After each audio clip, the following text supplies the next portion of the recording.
एखाद्याला रस्त्यात थुंकताना कोणी पकडलं आणि जाब विचारला तर थुंकणाऱ्यानं काय करणं अपेक्षित आहे? एखादा सॉरी बोलून पुन्हा अशी चूक करणार नाही अशी हमी देईल आणि निघून जाईल. पण ठाण्यामध्ये एका वृद्ध दाम्पत्यानं थुंकणाऱ्या ड्रायव्हरला जाब विचारला म्हणून ड्रायव्हरनं बेदम मारहाण केली आहे. त्यात तो ड्रायव्हर परप्रांतीय निघाला. मग काय, काही स्थानिक राजकीय कार्यकर्त्यांचं रक्त खवळलं आणि त्यांनी परप्रांतीय चालकाला चोप दिला.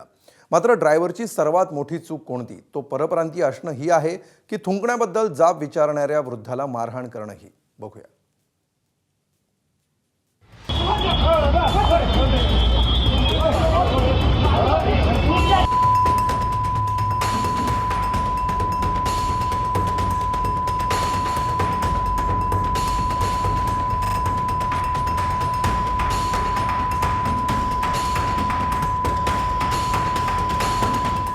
या आजोबांची अवस्था पाहिल्यानंतर त्यांना मारहाण करणाऱ्याच्या दोन मुस्कटात लगावण्याची तुमची देखील इच्छा झाली असेल.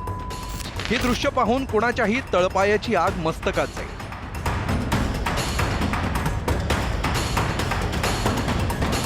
घटना आहे ठाणे शहरातल्या ज्युपिटर हॉस्पिटल बाहेरच्या रस्त्यावरची.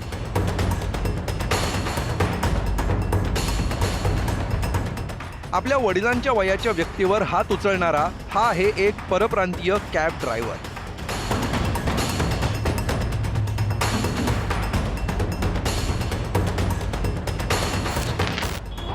तो रस्त्यावर थुंकत होता म्हणून वॉकसाठी निघालेल्या या वृद्ध दाम्पत्यानं त्याला जाब विचारला. याचाच राग मनात धरून चालकानं वृद्धाला मारहाण करायला सुरुवात केली.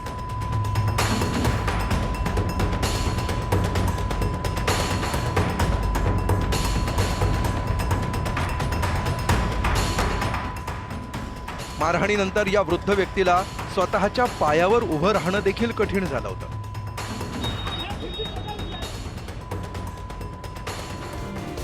या मारहाणीच्या घटनेचे व्हिडिओ व्हायरल झाल्यावर ठाण्यातील दोन्ही शिवसेनेच्या पदाधिकाऱ्यांनी परप्रांतीय चालकाचा शोध सुरू केला. आपले सगळे राजकीय मतभेद विसरून दोन्ही शिवसेनेच्या कार्यकर्त्यांनी अखेर त्याला शोधला आणि एकत्रच शिवसेना स्टाईल धडा शिकवला. सिनियर सिटीजन होते, 6 वाजता मारलाय आणि मी याचा 8 वाजल्यापासून शोध काढत होतो. 8 वाजल्यापासून मी याचा शोध काढतोय. वो बाजू में देखो, कोई एक जन रहता मेरे को दिखाई देता, उधर ही सुला देते तेरे को. मारहाण करणाऱ्या परप्रांतीय चालकाला ठाण्याच्या वर्तकनगर पोलिसांच्या स्वाधीन करण्यात आलं. कठोर कारवाई झाली पाहिजे साहेब. या उत्तर भारतीय लोकांची साहेब हिंमत वाढलेली आहे आणि जर हे महाराष्ट्रात जर असं चालत राहिलं ना साहेब, एक दिवशी मराठी माणसाला संपून टाकणार हे लोक. उपमुख्यमंत्री एकनाथ शिंदे यांनीही ठाणे पोलीस आयुक्तांना फोन लावून मारहाण करणाऱ्या परप्रांतीय चालकाविरोधात 307 कलम दाखल करण्याचे आदेश दिले. त्याच्यावर 307 कलम करून टाका. कारण कसं आहे, असं परत बघा, तो बिचारा, मी बघतोय त्याचा व्हिडिओ आणि त्याच्या मेसेजच्या समोर दोन्ही सिनियर सिटीजन आहेत.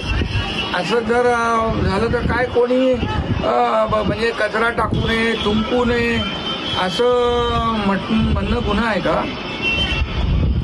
आणि त्याच्या हातात काहीतरी वरून काहीतरी घेत होता, याला दगड बिगड मारला असता तर तो मेला असतो ना. तर ते अटेम्प्ट टू मर्डर लावून टाका त्याच्यावर. एरवी परप्रांतीयांविरोधात आंदोलन करण्यात अग्रेसर असते ती मनसे. मात्र ठाण्यातील प्रकरणात दोन्ही शिवसेनेच्या कार्यकर्त्यांनी आरोपीला पोलिसांच्या स्वाधीन केल्यानंतर मनसेला करण्यासारखं फारसं उरलं नव्हतं. मग मनसेनं इतर परप्रांतीय ओला उबर चालकांकडे आपला मोर्चा वळवला.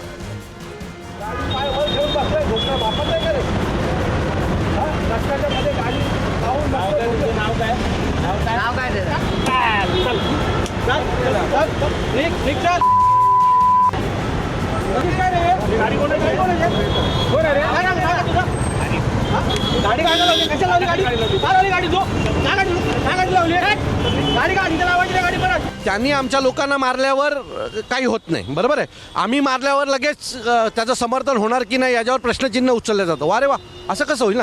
एका वृद्ध माणसाला, 80-85 वर्षाला माणसाला दगड टाकेपर्यंत मारताना त्याला लाज नाही वाटली, आम्हाला का लाज वाटली पाहिजे? आणि मग यातनं एक एक प्रवृत्ती तयार होते. यांना जागेवरच ठेचलं पाहिजे. काय व्हायचं ते होते. हा ठाण्याचा मुख्य रस्ता आहे, विवियाना मॉल. मध्ये गाडी लावली आहे, गाडीच्या स्टेअरिंगवर त्यांनी त्यांचे दोन्ही पाय ठेवलेत आणि मोबाईलमध्ये खेळत बसलेत. ही जागा आहे का गाड्या लावायची पार्किंगला? आणि ज्या पद्धतीने तुम्ही बसताय त्या पद्धतीने तुम्ही तुमचा अरेरावीपणा पुन्हा दाखवताय. यात जेवढे ओलावाले आम्हाला भेटले त्यात एकही मराठी ओलावाला नाही आहे. माझं मत आहे, नीट पोट भरा आणि निघा. आम्हाला इथे माज दाखवण्याचा प्रयत्न करू नका. जर आम्हाला माज दाखवण्याचा प्रयत्न केलात तर जबरदस्त माज आमच्यामध्ये पण आहे. हे प्रकरण फक्त परप्रांतीय चालकाच्या मुजोरीपुरतं मर्यादित नाहीये, तर आपलं शहर स्वच्छ राहावं म्हणून आग्रही असणाऱ्या वृद्ध दाम्पत्यानं दाखवलेलं धाडस ही या घटनेची खरी व्याप्ती आहे. मुजोर चालकाला धडा शिकवण्यासाठी ठाण्यातल्या राजकीय पक्षांमध्ये स्पर्धा लागली आहे. मात्र ठाणेकरांनी आजी आजोबांकडून आपलं शहर स्वच्छ ठेवण्याचा आदर्शही घेतला पाहिजे. अक्षय भाटकर, एबीपी माझा, ठाणे.